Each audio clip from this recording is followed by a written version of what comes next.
Sometimes it's about consistency. Just keep doing it and keep doing it and keep doing it and never stop and never give up and never quit. Day after day, play after play, second after second, minute by minute. You hear what I'm saying? Many of you will never be successful. You'll never have it. You'll never do it. You'll never be it because you're just interested in it. That's all you are. You just like it. You trying to get to the next level and you just interested. You kidding yourself. Forget about it.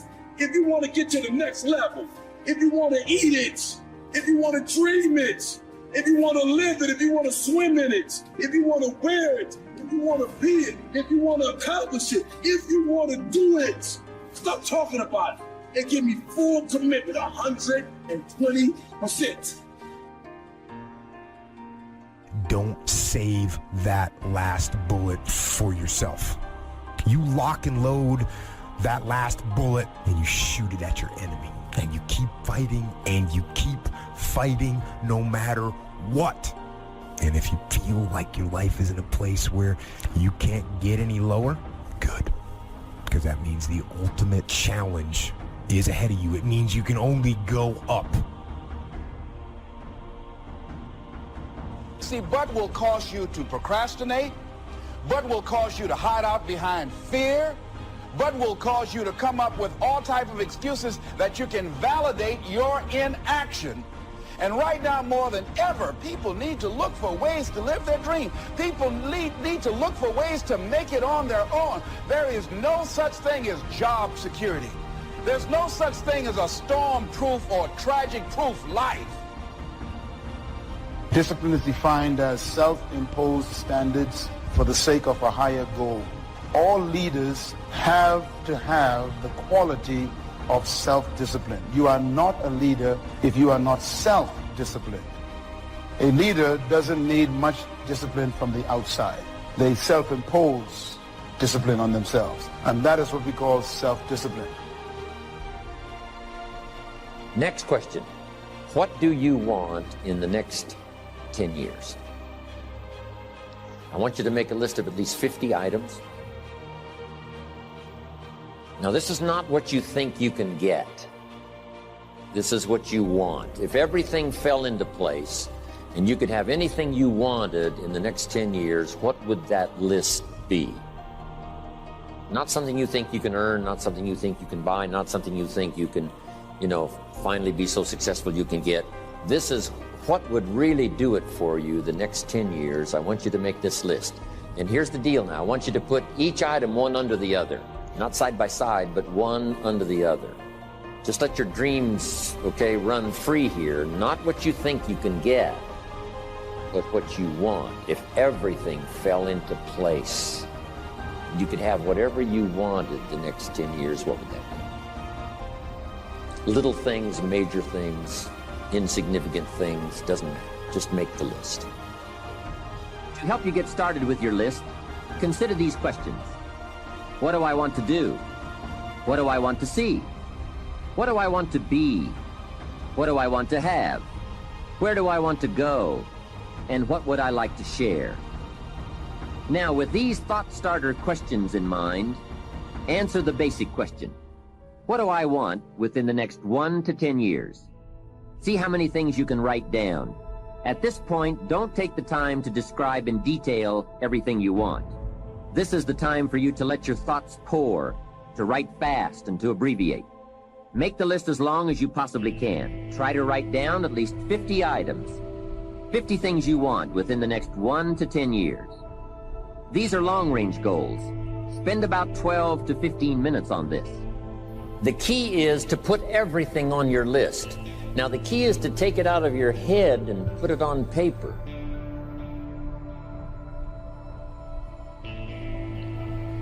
You can dream about what you want, but when you start committing it to paper, now it more formalizes. Information now starts to make a composite of an idea. And ideas can turn into hotels, ideas can turn into enterprises, ideas can turn into a fabulous career. We need the information, we need the stimulation.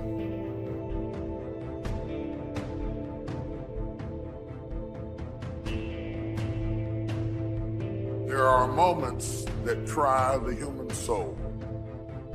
so violently and so perplexing that if the truth were told, all of us have had moments that we wanted to throw up our hands and walk away.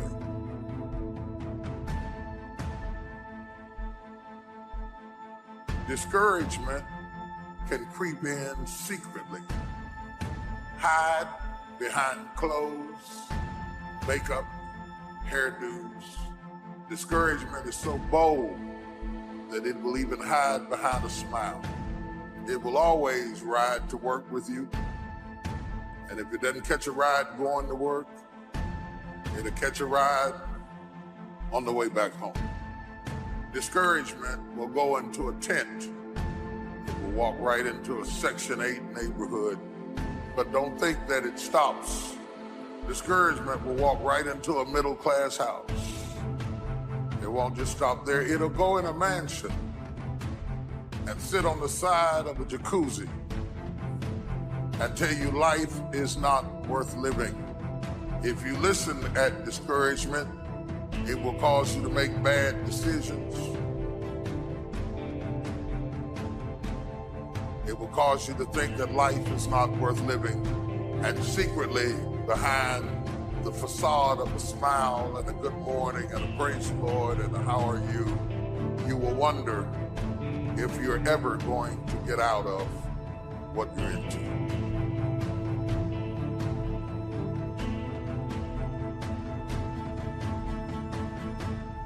One of the things that we know about life is that it is always changing. Sometimes you're up, sometimes you're down.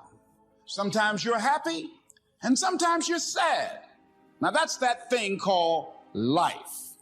And when we begin to understand and know that, accepting that reality, that we will never ever have things just on an even keel all the time, that you're going to have some ups and you're going to have some downs. But during those down moments, that's where the growth takes place. That's where the work is. Anybody can feel good when they have their health, their bills are paid, they have happy relationships, the children are acting normal, business is successful. Anybody could be positive then. Anybody can have faith under those kinds of circumstances. See, but the real challenge of growth, mentally, emotionally, and spiritually, comes when you get knocked down. Adversity introduces a man to himself or a woman. How you handle it, that's where the growth takes place. What do you want for your children? That's a whole list in itself. Education, places you want to take them. Some changes you'd like to make, some habits you'd like to drop, some new ones you'd like to acquire. You might make a list of the people you want to meet over the next 10 years. Benevolence goals. Maybe you've got a long list of projects you'd like to support. Now, this is not what you think you can do. This is what you'd really like to do. How about your investments? Properties. Make a list of your health goals. Got to have a good physical support system over the next 10 years. How healthy do you want to be? Some goals for your career, your business, some productivity goals. A hobby you'd like to start. New car, become a race driver. What classes would you like to teach? Some of your goals should be personal development. The person you wish to become. Develop skills that make you attractive to the marketplace. Develop the temperament and the attitude that makes you attractive to the business world. Because here's what's important. It's not what you get that makes you valuable. It's what you become that makes you valuable. Okay, now we're going to do some things with this list. Here's the next exercise. I want you to look at each item on this list you've made and give each item a number. The number being a 1, 3, 5, or 10. And this is why. I want you to look at an item and say, I think that would take about 1 year. Another item, you say, I think that would take about 3 years. Another item, I think that would take 5. And another item, looks like that's going to take 10. Give each item now a number. What you think it might take to achieve that goal, a 1, a 3, a 5, or a 10. Just somewhere close, doesn't have to be exact. That's about a 1, that's about a 3-year goal, that's about a 5-year goal, that's about a 10-year goal. Now, as soon as you've given each item a number, I want you to now go through and count them. How many 1s, how many 3s, how many 5s, how many 10s? And then just make a little list of those numbers. How many 1s, 3s, 5s, 10s? And you can run faster with 100 who want to go than with one around your neck. These people are bad for your health. Toxic relationships are relationships with people that always criticize you. All they can do is find fault. All they can do is just exploit your weaknesses. All they can do is remind you of the mistakes that you've made in the past. How do you think? And how do you get to think the way you think? And what made you think what you think right now? The history that created you is still with you. And even though you wear different clothes, drive a different car, it's the same person. Because somehow our history is so heavy, it's tough to cut loose. We still apologize for being successful. We feel ashamed to be in charge. See, there are some people that aren't good for you. So you got to look at the people in your life and find out what kind of person are you becoming because of that relationship. My mother used to say, birds of a feather flock together. You run around with losers, you will end up a loser.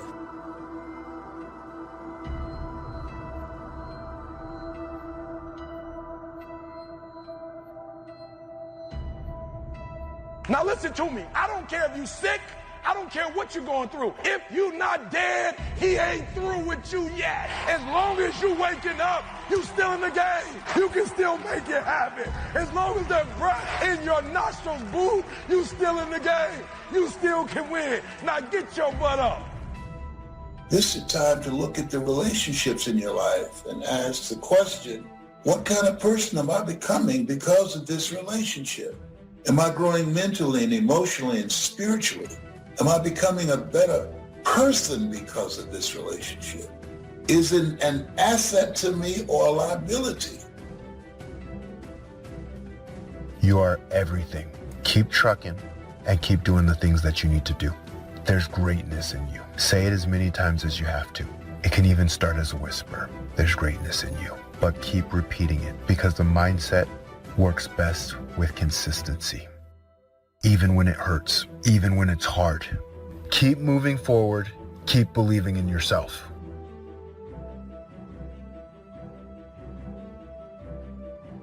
Every multi-millionaire and every multi-billionaire in this world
that are living on the top have all decided that I'm going to commit myself to this career, this vision, this goal.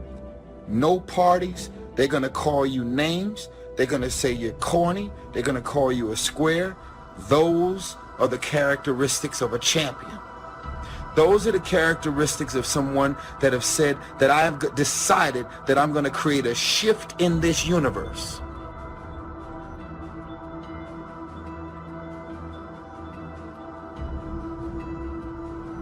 When I'm discouraged, I need somebody to come alongside me to encourage me that weeping may endure for a night, but joy comes in the morning. That kind of talk wakes up my faith. Most of us go through life pretending. pretending that everything is okay, pretending that we don't have any special goals or ambitions or desires, pretending that we're satisfied where we are. But if you look at our behavior, if you judge based upon what we do, see, a lot of people pretend that they want more out of life, but all you have to do is watch their actions. That will tell you something. Some of y'all playing. Stop playing. You talk about you want to be successful. Stop tripping. You ain't serious. If you say it's too much, if you say you can't do no more, it means you don't want it. You're not willing to make the investment. It ain't never too much if you really want it. It's not the most talented person that succeeds. Talent don't mean a doggone thing if talent don't show up. It's not the quickest. It's not the fastest. It's not the strongest. No. That's not the person who makes all their dreams become a reality. Sometimes it's less talent and more effort.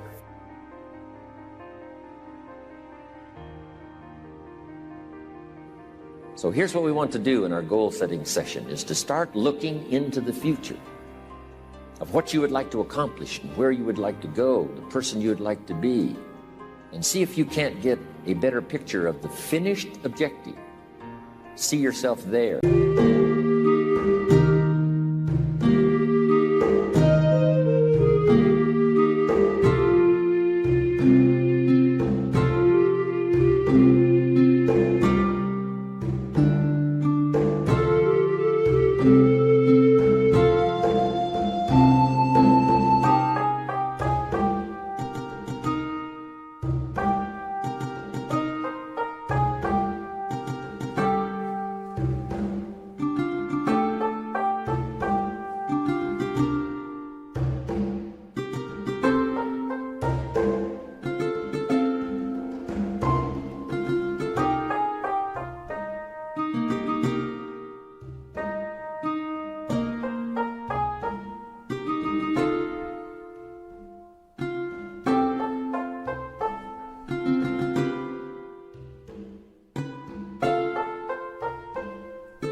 See yourself in possession of.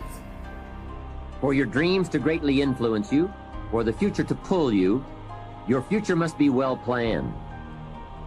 There are two ways to face the future. One is with apprehension, the other with anticipation. Because what I want you to know, what I want to know, what I want to know, is that everything worthwhile is uphill. Everything.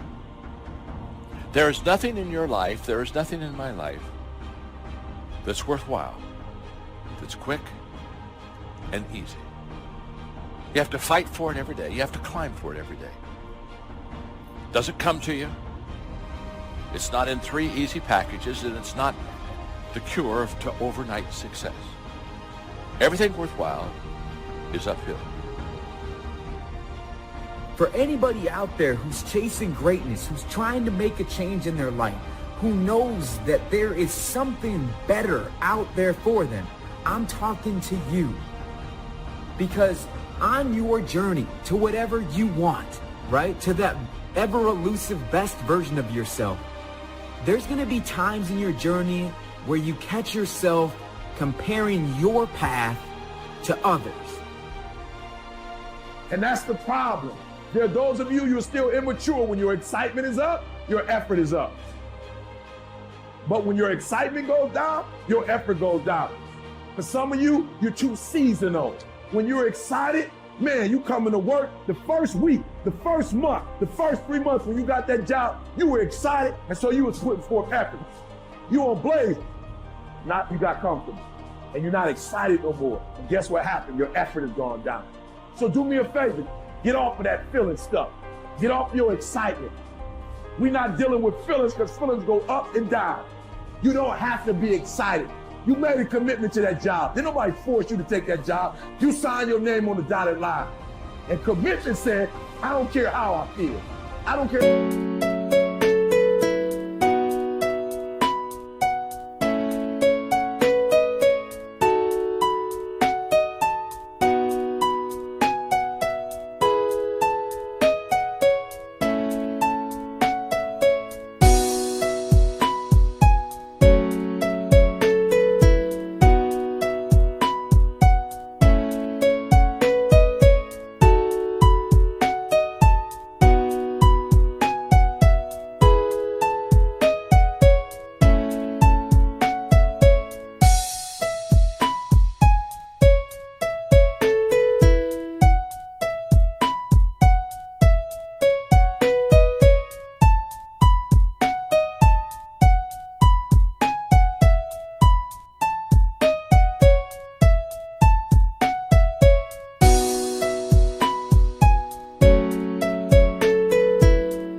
excited.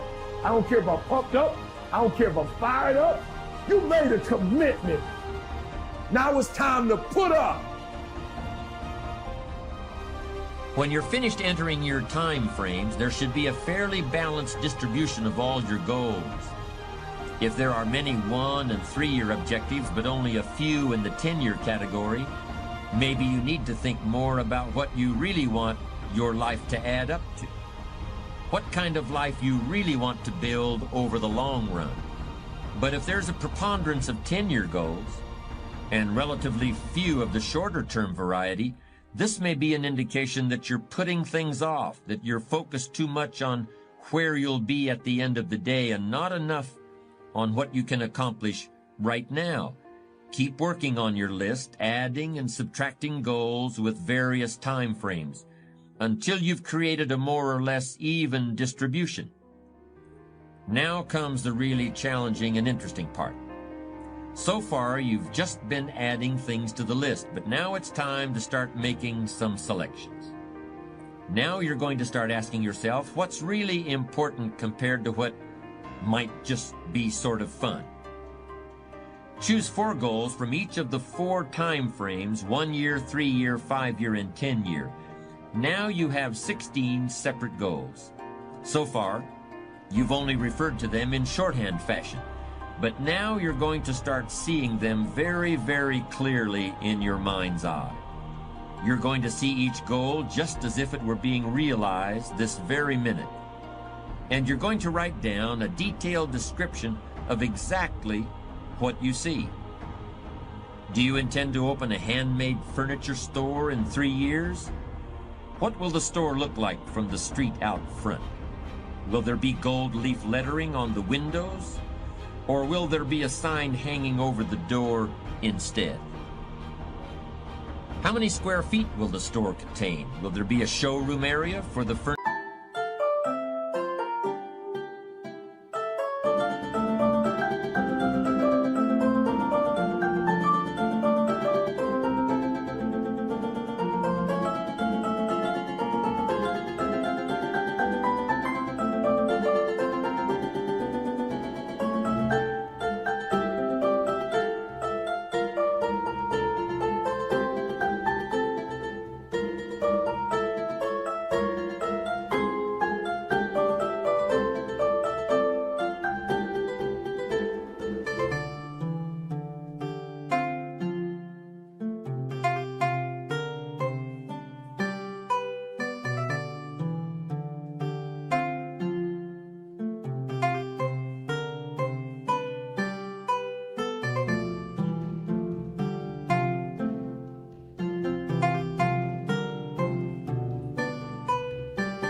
In front and a workspace in back? Or will the furniture be built at a different location? Do you intend to have any employees, or will you run the business entirely by yourself? Think of all the questions that need to be answered in order to see your goal with absolute clarity. And then write the information down in a notebook or on a piece of paper. That will become one of your most important personal possessions. But that's not all. Any goal is a powerful motivator only if there's a powerful reason behind it. Write down your reasons for wanting each goal in the same degree of detail that you use to write your descriptions. If you can't find a clear and convincing reason for each of your 16 goals, do some serious reevaluating. You may have more whims or pipe dreams than real goals. And now is the time to make that discovery. Keep working on your list until you have 16 clearly envisioned, strongly motivating, long-term goals. When the why gets big, powerful, strong, how seems to be so much easier. Without a strong enough why, the how seems to be too difficult almost to accomplish. Say, how do you manage your time? Hey, if you had strong and powerful enough goals, you'd figure out how to manage your time. You'd get a book on the subject. You'd do something to manage your time if it was worth it. If it's not worth it, why would you bother studying the art of managing your time if it really doesn't matter? But if it really mattered, in the accomplishment of your goals and why you wish to accomplish them, see, you can do anything. You can get up any hour, read any book, take any class, make any change, develop any skill, do any discipline. I mean, you can do it all. When this how and the why, or when the why starts to grow, the how gets simple.